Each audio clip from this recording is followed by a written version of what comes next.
जय जय रघुवीर समर्थ. आज वटपौर्णिमा, त्यानिमित्तानं सर्व आबालवृद्ध स्त्री पुरुषांना वटसावित्री संदर्भात अभिवादन. तिचं पूजन सर्वांनी करावं, विशेष करून सुवासिनींनी करावं. आणि या दिवसाचं महत्त्व थोडक्यात आपण जाणून घेऊया. नंतरचा विषय जो या सावित्रीने आपल्या पतीचं रक्षण यमांपासून कसं केलं हा सर्वांना माहिती आहे. आजच्या संदर्भामध्ये हा विषय थोडा वेगळ्या पद्धतीनं जाणून घ्यायला हवा. तो म्हणजे या सावित्रींनी कुठल्या मुलाशी विवाह केला आणि तिच्या दृष्टीनं विवाहासाठी असणारे सद्गुण कोणते होते आणि ज्याच्यासाठी ती अडून बसली होती.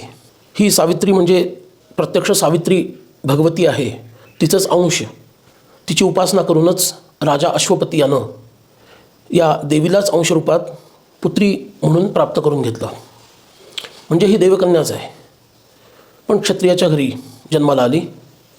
आणि जेव्हा ती उपवर झाली तेव्हा त्या काळातील क्षत्रियांच्या विवाहाच्या पद्धतीनुसार स्वयंवरासाठी वडिलांनी तिला देशोदेशी काही ब्राह्मण तिच्याबरोबर देऊन रथात बसवून आणि काही सैनिक देऊन तिला जायला सांगितलं. आणि वर परीक्षण करून पुन्हा येऊन जो वर पसंत आहे तो मला सांग, मी त्याच्याशी विवाह लावून देईन, असं अश्वपती महाराजांनी सांगितलं.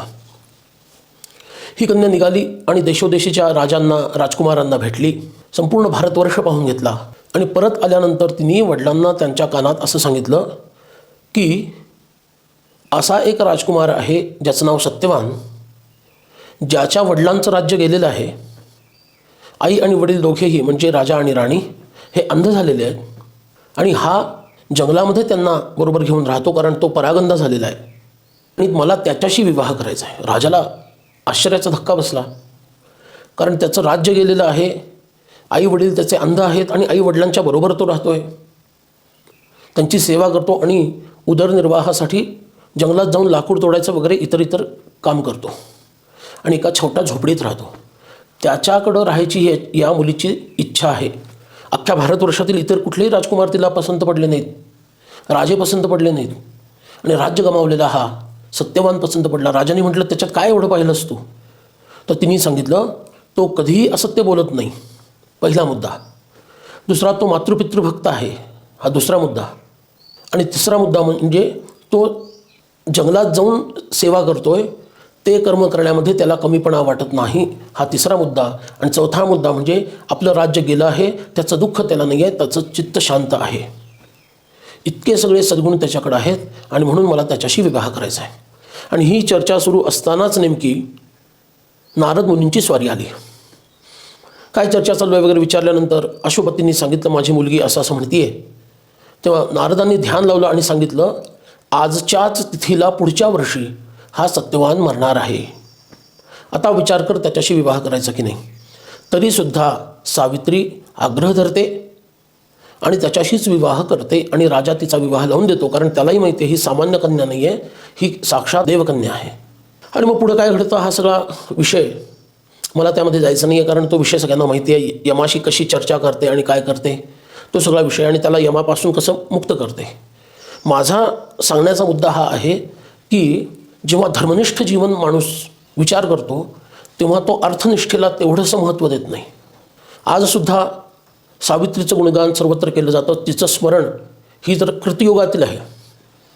श्री रामचंद्रांना वनात जायची आज्ञा झाल्यानंतर सीतामाता जेव्हा मी पण येणार म्हणायला लागल्या आणि श्रीराम नेत नाही आहेत, तेव्हा त्यांनी हट्ट केला आणि श्रीरामांना असं म्हटलं की ती जी सावित्री आहे तिनं जसं अढळ स्थान प्राप्त केलं तसं पातिव्रत धर्मामध्ये मी सुद्धा अढळ स्थान तिच्याप्रमाणेच प्राप्त करून दाखवेन. म्हणजे सीतामातेसारख्या साक्षात जगदंबा लक्ष्मीचा जो अवतार सीता, तिलासुद्धा ही सावित्री आदर्श आहे. अनसूया मातेच्या समोर सुद्धा सीतामाता हेच सांगते की ज्याप्रमाणे सावित्रीने एक अढळ स्थान प्राप्त करून घेतलं पातिव्रत धर्मामध्ये, त्याचप्रमाणे मी सुद्धा या 14 वर्षाच्या वनवासामध्ये श्रीरामांची सेवा करून तसंच अढळ स्थान प्राप्त करून घेईन. इतकं महत्त्व या सावित्रीला आहे, हे लक्षात घ्यायला हवं. आणि आजच्या काळातील मुली कशा पद्धतीनं विवाहाचा विचार करतात, कशाला महत्त्व देतात हे जर पाहिलं तर तो फक्त एक सौदा असतो, सौदा.